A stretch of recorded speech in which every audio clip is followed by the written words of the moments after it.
Hello, everyone. Welcome back to This Is Why We Stand. Joe Archino back here. And 2017 has been a very important year to commemorate World War I history in the United States because 2017 marks the 100th anniversary of when we got involved in the conflict. Now, World War I obviously was from 1914 to 1918. The United States did not get involved until 1917, which means, of course, the war had been raging in Europe a long time before the United States got involved for the last kind of hurrah. And then a year and a half later, after the U.S. got involved, the war was over. But I think it's kind of interesting because we always kind of are wondering, what was going on in the United States. The world during this time had their sole focus. The eyes of the world were watching this destruction play out in Europe mainly, but of course, World War One, the name implies that this was a global conflict and it spanned and had its hand in different parts of every corner of the globe. But I think when we consider the United States,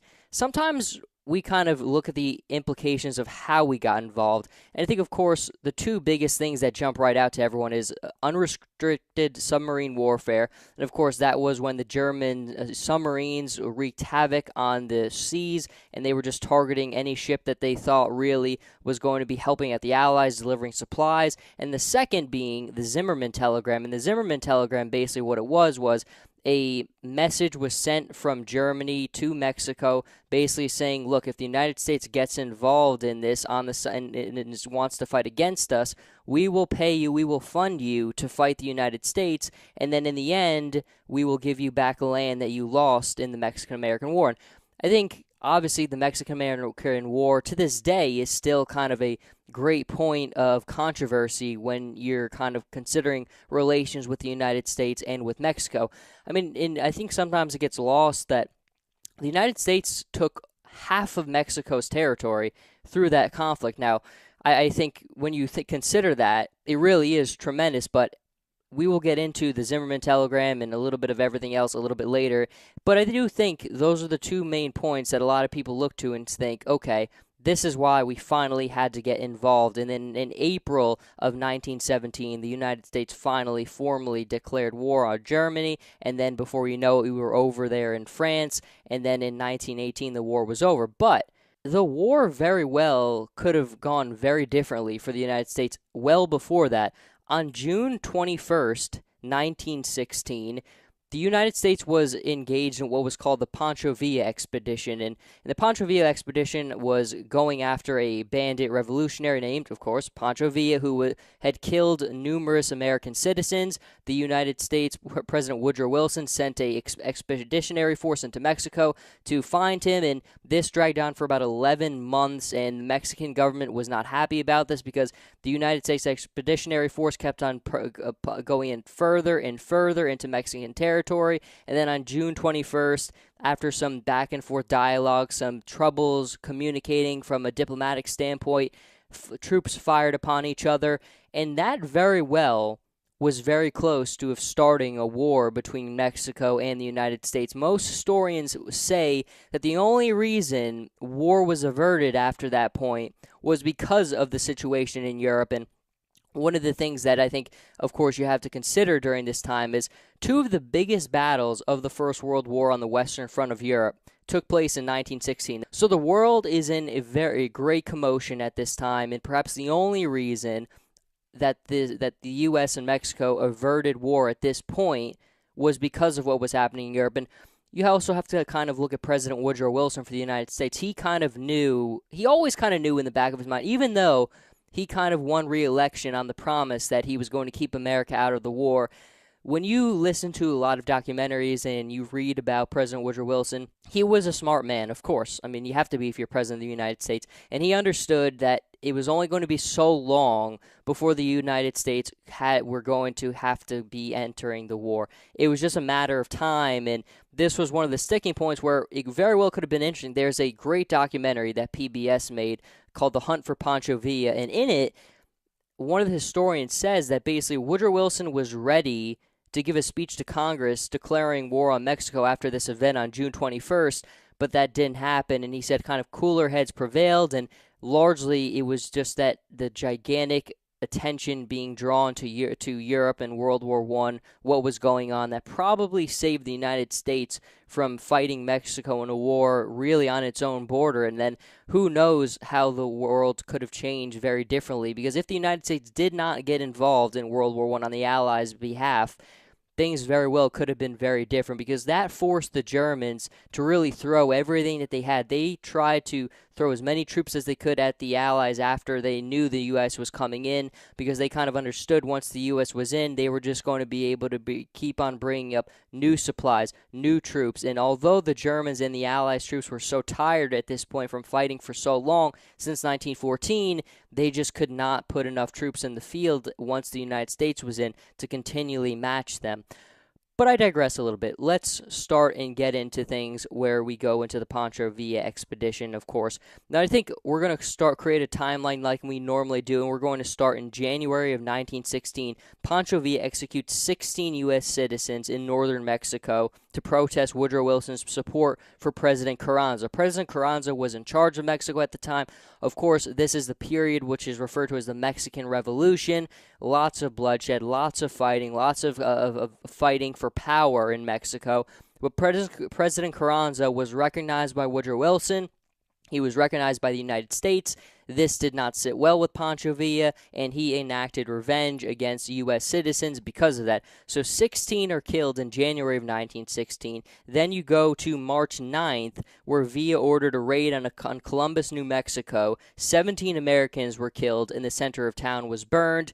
Now, he was pursued by U.S. cavalry in the area, and some of his rebels were killed in U.S. territory. The fighting spilled over a little bit into Mexico before the cavalry kind of fled back. But that was kind of enough at that point. You know, Pancho Villa had done enough damage. 16 Americans died in January. Then in March, another 17. And at that point, there was really nothing else that had to be said. Something had to be done to just show, you know, you don't do this.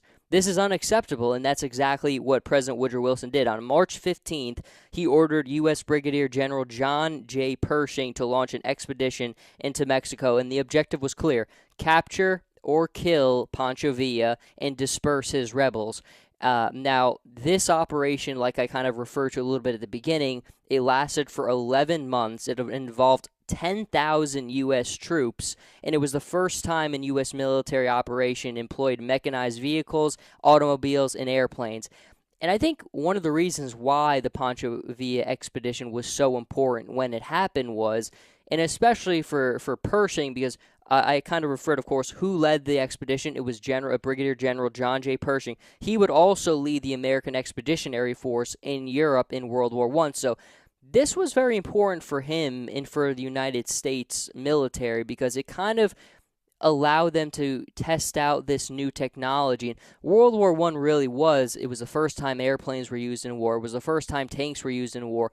There was so much new technology in on the battlefield in World War I, and that's one of the reasons why the body count and the death toll was so heavy in that war. But I think when we look at it, having an opportunity to use airplanes and other things like this to pursue Villa in Mexico was a big difference for Pershing. Pershing kind of got to see these things and experiment with them, and that would pay a big difference when the U.S. finally committed to the conflict in Europe and sent its troops over. But one of the other names, which of course would become renowned very soon in World War I, but of course more so in the Second World War, where his name became immortalized forever, was Patton.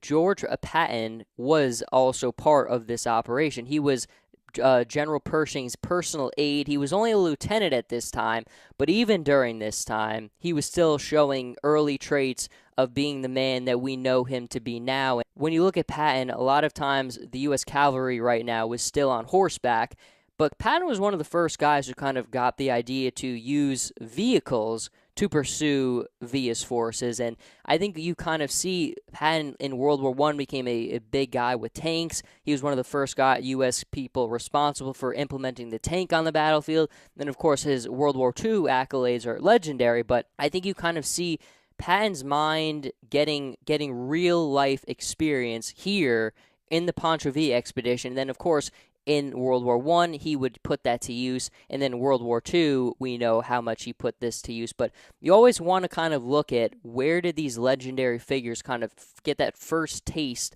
of that combat experience. And then for Patton, being the aide to Pershing, then you being able to use that experience he gained during the Pancho Villa expedition and using it when he got over to World War I. I just think it's fascinating when you consider this, where he started things. But we'll go on a little bit. Of course, I said the expedition, it only lasted 11 months. They never did capture Pancho Villa, which I think is one of the amazing things about it. But the main difficult thing that I think you still need to grasp is how close the U.S. was coming to war with Mexico.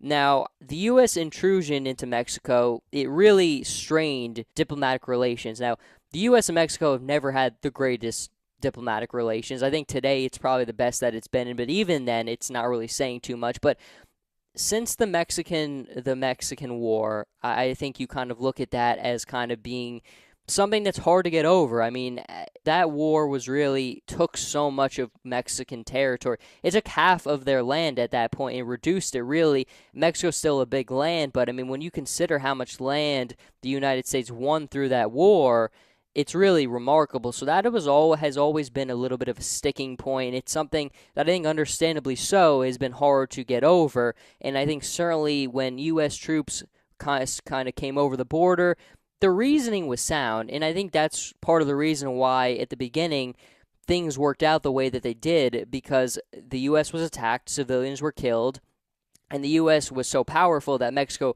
wasn't really in a position. And there was so much turmoil and controversy because, of course, this was the Mexican Revolution. There were so many sides fighting that at this point, when a powerful side like the United States comes in, I mean, what can you really say if you're President Carranza, who I've referred to a couple times? He was the leader of Mexico during this time. You know, you don't really have too many options of what you can do. But as U.S. forces kind of kept going further and further and further into Mexico, I think you kind of deja vu kind of starts to hit again, and you kind of get that old feeling and those old stories that I'm sure that Mexicans kind of remember from when the United States was fighting the Mexican-American War. Again, this isn't really about that, but I think it's just important to bring that up and kind of consider that perspective when you're considering these things. And then, of course, on June 21st, both sides come to a blow. There's an exchange. During that exchange on June 21st, 22 American casualties were sustained. 30 Mexicans were killed. When you look at how close we were, like I said, in that PBS documentary, they said that Wilson had the speech basically written to Congress that war was going to happen, but it did not. And then January of 1917, the Mexican government continued to just want the United States to end this thing and to go back, and that's exactly what happened. In January of 1917, the American Expeditionary Force packed up and went home. Pancho Villa was not captured, but I think when you look at it, the response, it was 11 months. When you look at it and evaluate it as a whole, did it meet its primary objective? Of course not, because the primary objective was to capture Pancho Villa, which it did not, but it still played a very important piece of history because it allowed Pershing, who would lead the United States Expeditionary Force into Europe, to really gain some new understandings of this new technology and how he might apply it in a situation like that. And Pershing was smart. He understood what was happening in Europe. You know, it's amazing when you consider how minuscule of a footnote this kind of chapter is in history because of what was happening in Europe at the time. Because, I mean, what was happening in Europe dwarfed everything. I mean, it was World War I. A war of that scale, of that depth, of that destruction had never been seen before.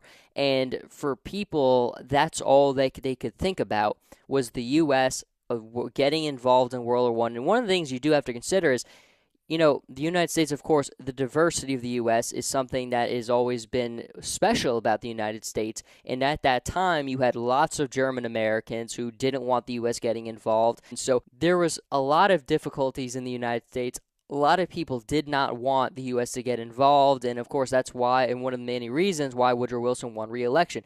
His promise to the American people was, we would not get involved, but events would change very much so, involving Mexico once again. So again, let's go back for a minute. In January of 1917, the United States, they end the Pancho Villa expedition. It spanned 11 months, 10,000 troops are involved, the U.S. comes back home, things worked out in the end, war was averted.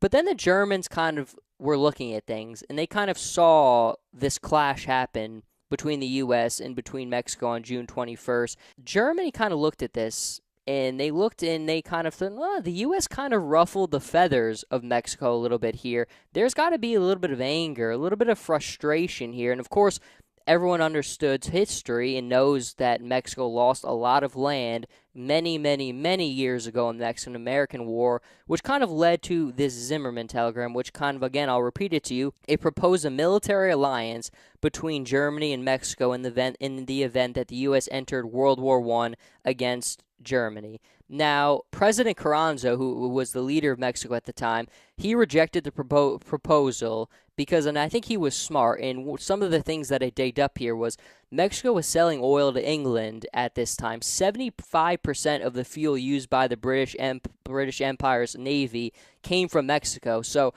for Mexico, although there certainly was a lot of frustration from the United States based on everything that happened, it just didn't make financial sense. And I think President Carranza understood that his country was dealing with enough, and it just was not a wise decision to go to war with the United States. He rejects the offer, but I think more than anything, this is kind of the final sticking point that puts the U.S. in position where they would declare war on Germany and enter World War I on the Allies' behalf. And this happened basically in January 1917. This telegram is sent to Mexico. British intelligence intercepts it. They don't give it to the United States right away, and then the United States does get it. And once it does reach the United States, I think President Wilson understood, of course, what it meant right away. But the U.S. public really kind of thought that this was not legit at first. They kind of thought this was a ploy. This was a kind of a doctored thing where Britain was just trying to get the U.S. to get involved in the conflict. But then you kind of look at how things played out, and Arthur Zimmermann, who was Germany's foreign secretary at the time, he confirmed that it was legitimate. So it's amazing when you consider how hard Germany tried to keep the U.S. out of the conflict. They were willing to give Mexico money and resources and guarantees to fight the U.S. if they got involved. I mean, they went to extreme lengths, and then he confirms that this was real. The Zimmermann telegram, and then, of course, unrestricted submarine warfare. Those are the two main reasons why the U.S. got involved. And then, of course, in April of 1917, the U.S. finally does get involved. But I think this is a fascinating circumstance. A lot of people kind of don't look at the Pancho Villa expedition kind of and understand its impact and how important this kind of footnote in history played into the inevitable deployment and involvement of the U.S. in World War I. And I think more than anything, I don't think a lot of people realize how close the U.S. and Mexico actually were come to war before that. You know, a lot of people look at the Zimmermann telegram as kind of the thing that almost brought Mexico and the U.S. to war during the time frame of World War I. But it was, in fact, on June 21st when U.S. troops and Mexican government troops actually did fight each other. And then, of course, relations were kind of able to work things out. But if it wasn't for the situation in Europe on June 21st, 1916, the U.S. and Mexico very well could have fought another war, and who knows how history might have changed. But history is what it is, and we've just gone over exactly what happened. But I do think this is fascinating. Patton got his first taste of action here, and he took that with him in the both world wars that he would fight in. Pershing, who led the expedition against Pancho Villa, he would command American forces in World War I and certainly learned a lot from this thing. But I do really think that this is a fascinating story, and it's certainly something that I wanted to bring to everyone's attention, do a video about it. But lots of more to come, lots of more available now on thisiswhywestand.net. I want to thank everyone for listening to this video. For more great content, more old videos, more written articles about military history, the American flag, everything about the United States of America, again, visit thisiswhywestand.net. Thank you, everyone, for listening, and I'll see you in the next episode.